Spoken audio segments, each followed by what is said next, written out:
Peace, what's good?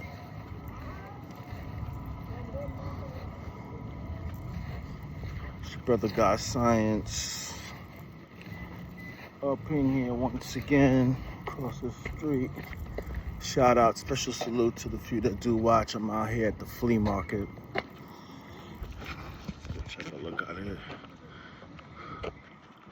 Getting these, digging in them crates.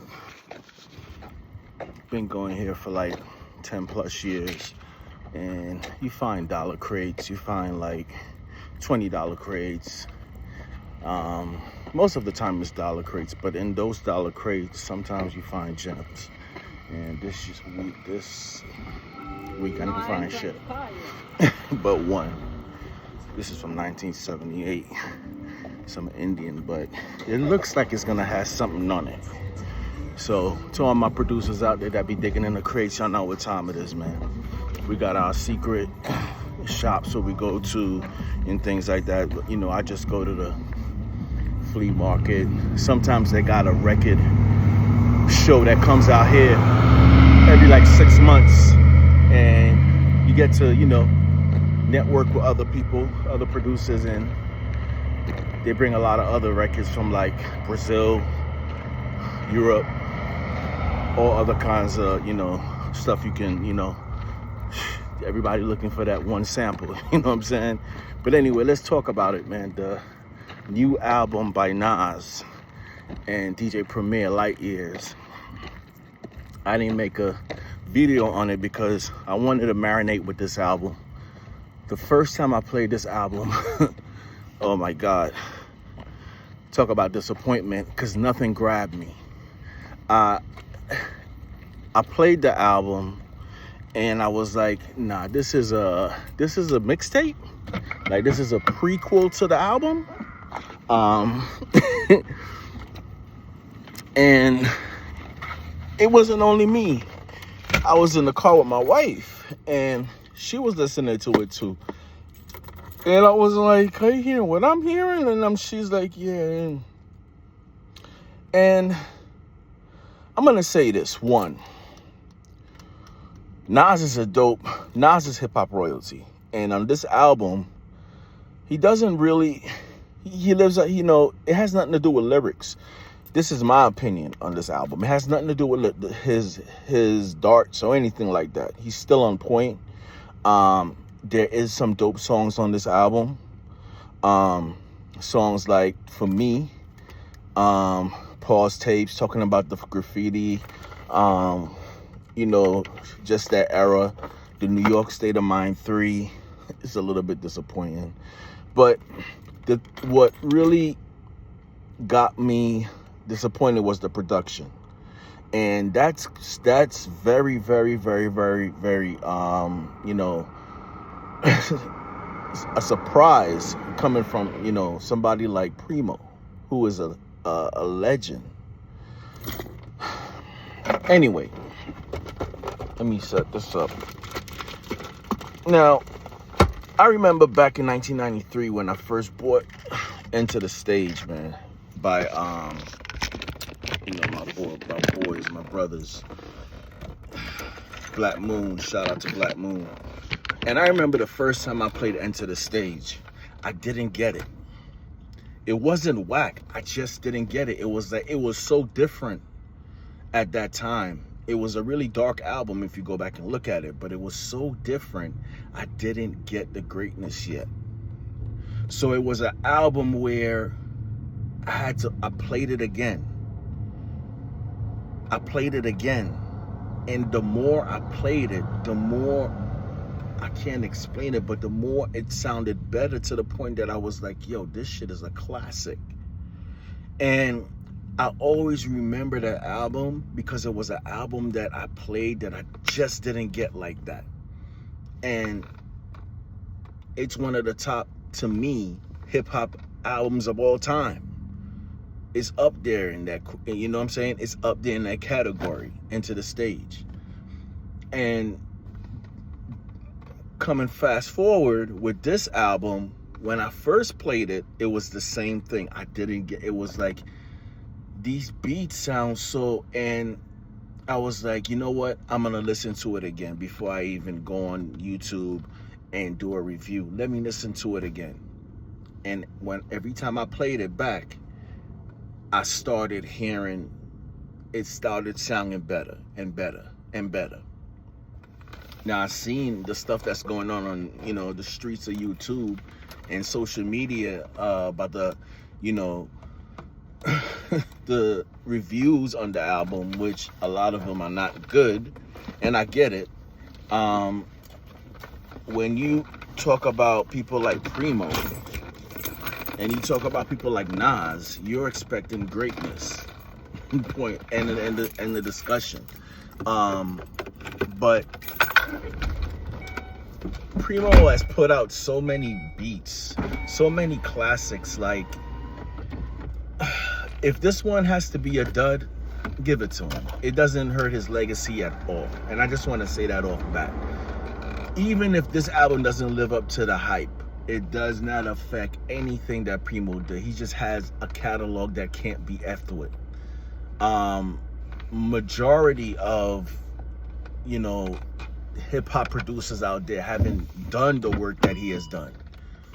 The sound that the New York sound, a brother from Texas that came to New York, got immersed in the culture and created the New York sound. I mean, he's responsible for The Sun Rises in the East, Group Home, first album, which is a classic. Gangstar, which, when I found out that they didn't go gold till fucking Moment of Truth, I couldn't believe it, because to us, Gangstar was it. Hard to Earn was like, I remember when that album dropped, I couldn't believe the beats that was on there. So it's nothing affecting his legacy. What I think is personally is that, and I started hearing it from the last Gangstar album that he put together, which was a dope album, dope work that he put together, being the fact that Guru ain't here. Rest in peace to Guru, one of the greatest. But I remember asking my brother about the album. I was like, because he's a big Gangstar fan. I was like, yo, Gangstar out, man, dope. And he wasn't really, he felt it, but he wasn't really on it like usual. And I was like, wow, maybe he's hearing it too, which is the beats are dope, but it's not what we're accustomed to. And Primo's in a different space and time now. Primo's probably in his 50s, 60s. It doesn't matter with age. It's just that he's probably in a different point in his life. And not everyone, what J. Damager said in his, even men of steel rust. Even men of steel rust. You know what I'm saying? And I just think that's what it is. If this album was put out like around 96, 97, oh my God, watch out. Probably gonna go down as one of the greatest hip hop albums in history if Primo had connect with Nas around that time. I mean, that was just right after Group Home, right after J. Rule's second album, when he was in his prime. You know what I'm saying? We can't expect every producer to continue to put out, just keep putting out, and somebody had to tell me that about the RZA, because I'm like, I'm a big Wu-Tang fan. And as a producer, I look up to the RZA. The things that he did with those first solo albums, I still play them to this day. And when he put out a project, it might not be fair, but I'm always comparing it to what he did. And it just doesn't live up. And I don't think that's fair.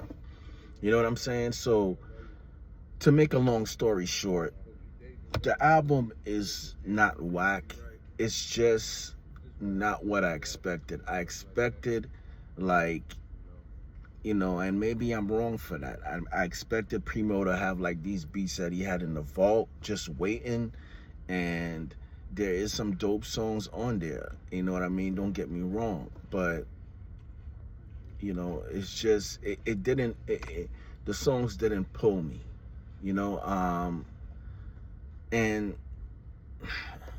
I think Nas should have got with. We want a Nas and AZ album, please. Nas and AZ album. We've been screaming for that. I don't think a lot of people was even looking for Nas and DJ Primo album at this time. You know what I'm saying? Because we're not saying Primo is a master, man. Who am I to even question Primo? But I have an opinion. I'm a hip hop head. I've seen it from my birth to where it is now. I'm a producer. You know what I'm saying? I make music. I might be local.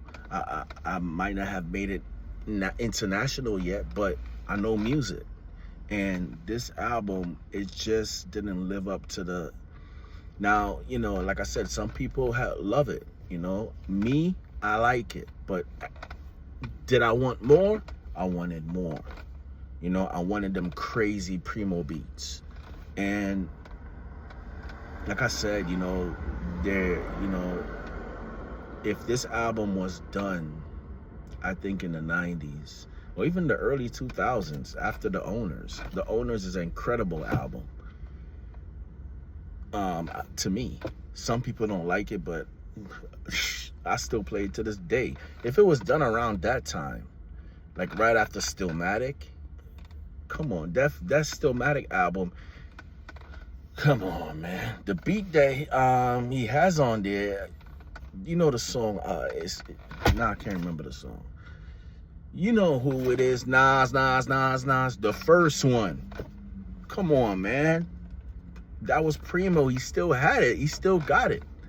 I heard the album he did with Rock Marciano was dope.